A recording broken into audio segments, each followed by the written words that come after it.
This company we've gone over here before, Flexible Solutions International (FSI).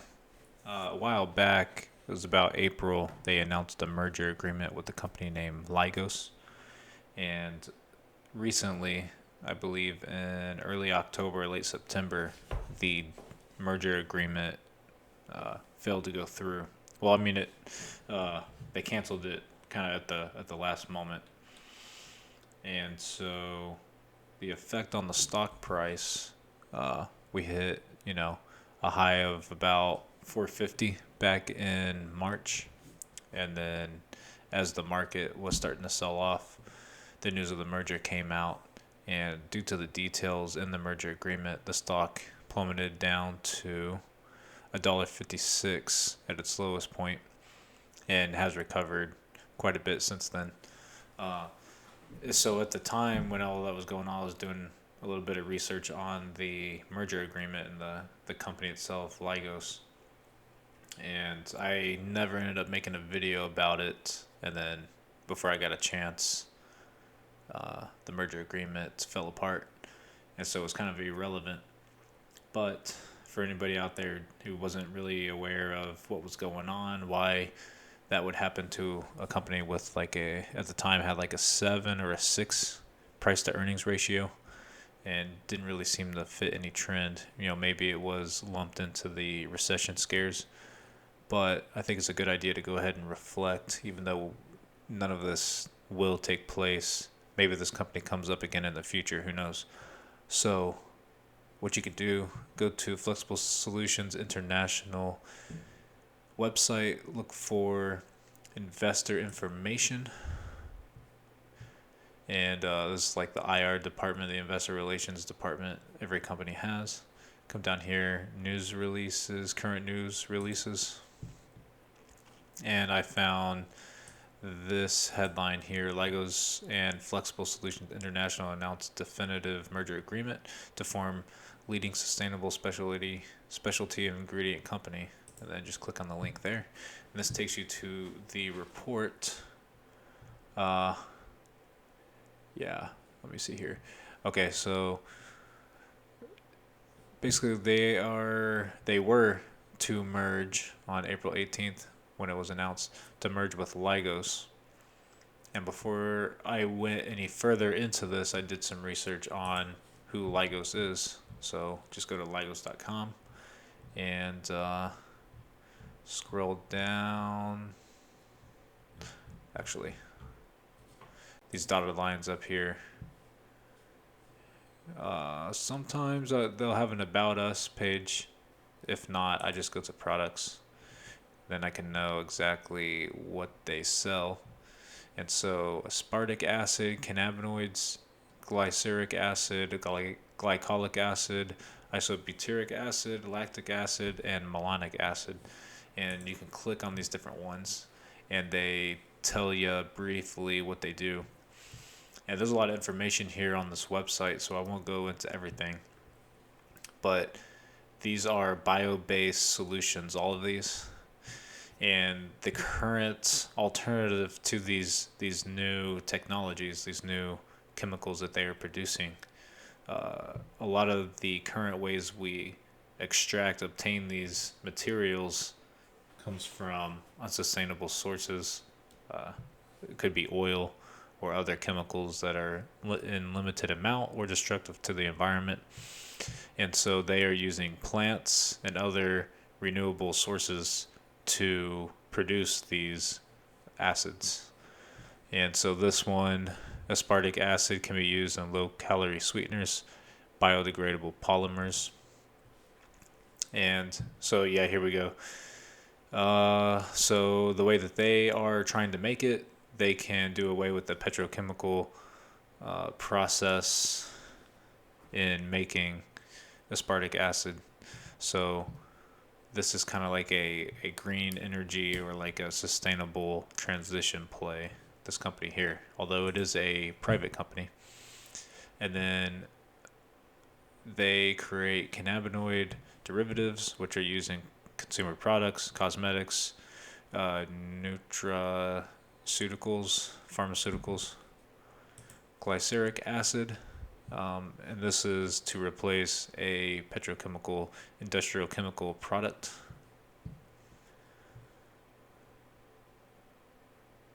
They say like you can make biodegradable super absorbent polymers and for diapers or feminine hygiene products, medical dressings, glycolic acid used in cosmetics, food and beverage packaging like a preservative, skincare. Isobutyric acid can be used in electronics, pharmaceuticals, automotive applications, construction, fibers, plastics, cosmetics, food additives, solvents.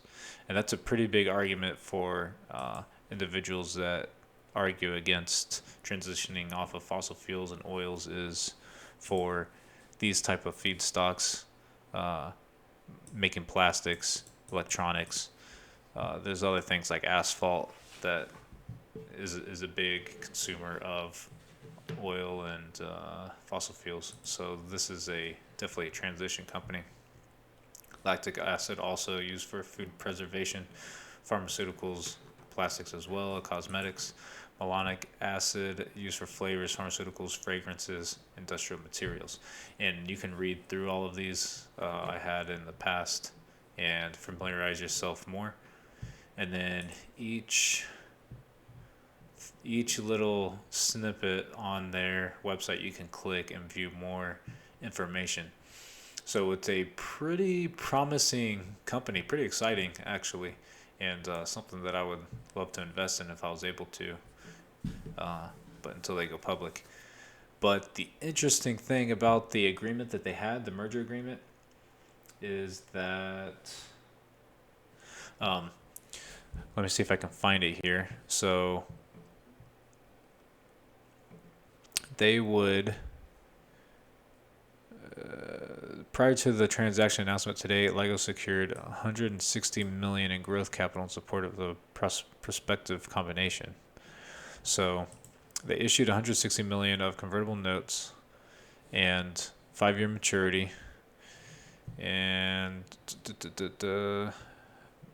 they would have a market capitalization range of no less than 250 million, no greater than 350 million, which Flexible Solutions right now 39.14 million. So this actually increases quite a bit of debt for the company, and let's see. Subject to the approval of FSI and Lygos stockholders, and Mr. O'Brien would own 36.6% of the outstanding FSI shares.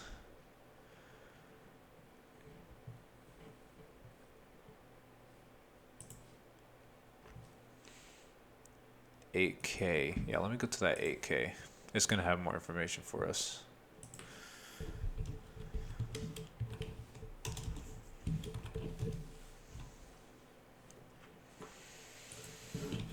Let me see. Flexible Solutions.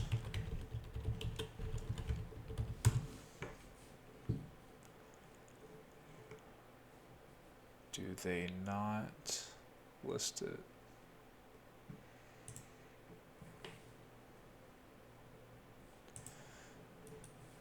They should list it. Let me see here.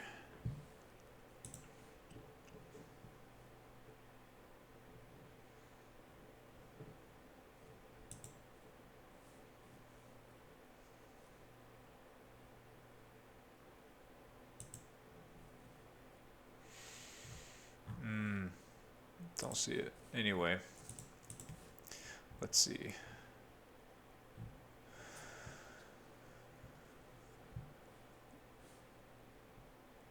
Okay, here we go. For the management, upon closing, Eric Steen will serve as the CEO and member of the board of directors for the combined company. Dan O'Brien has entered into a 5-year employment agreement to continue overseeing FSI's existing business activities. Lygos' current CFO, Bryce Dilley, and CTO, Nick Oler, PhD, will retain these respective roles in the combined company. Also, upon closing, all current directors of FSI will resign, subject to the election of new directors designated by Lygos at the FSI meeting.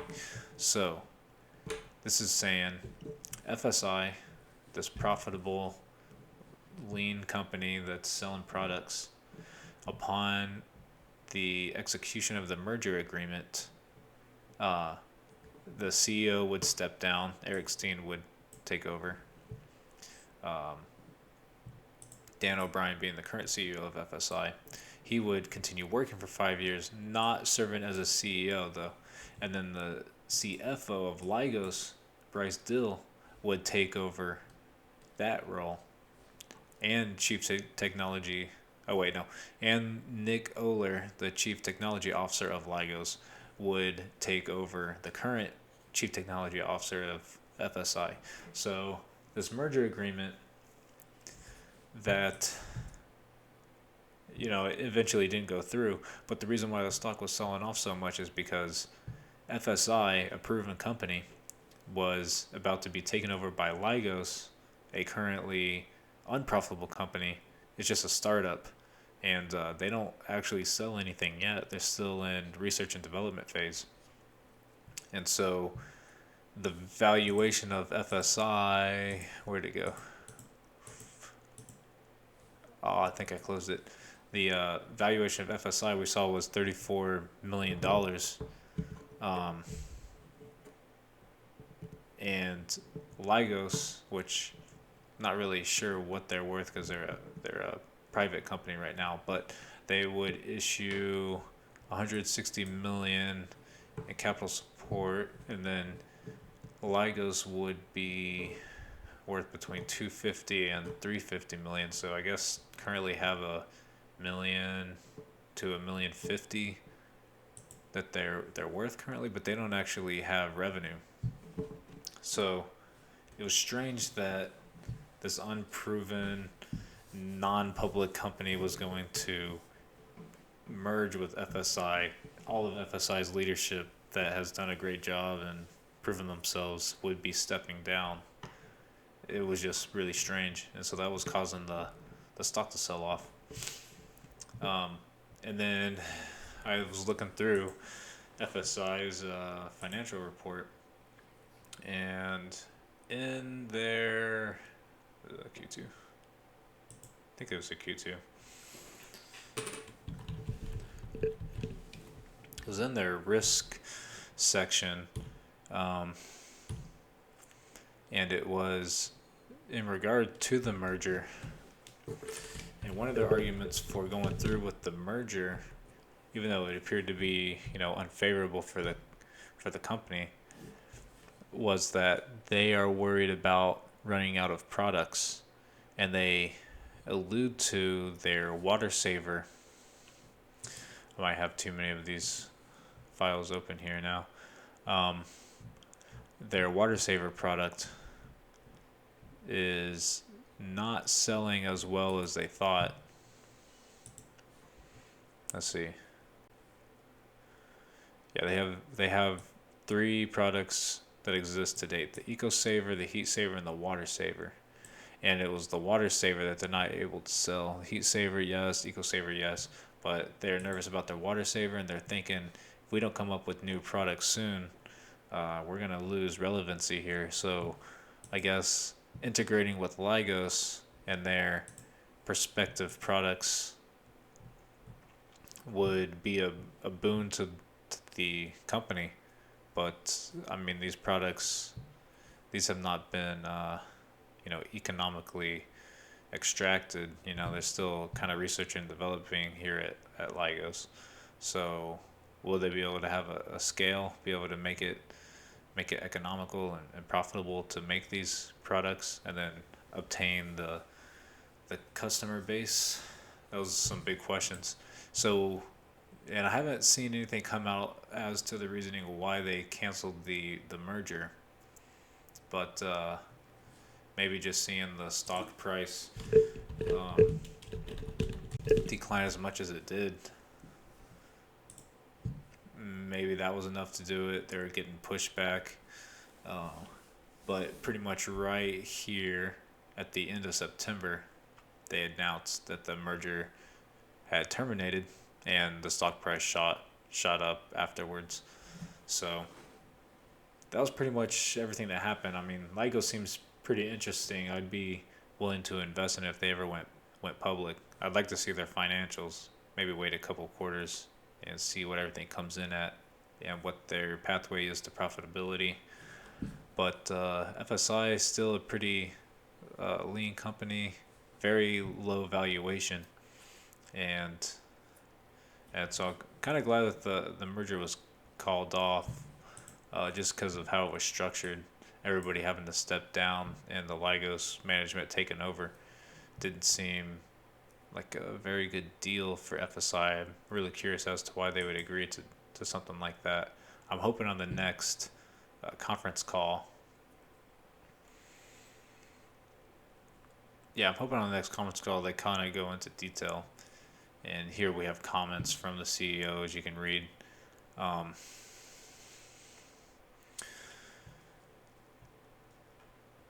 yeah, you can kind of read through this if you want to navigate here. But that's pretty much it for me. Thanks for watching.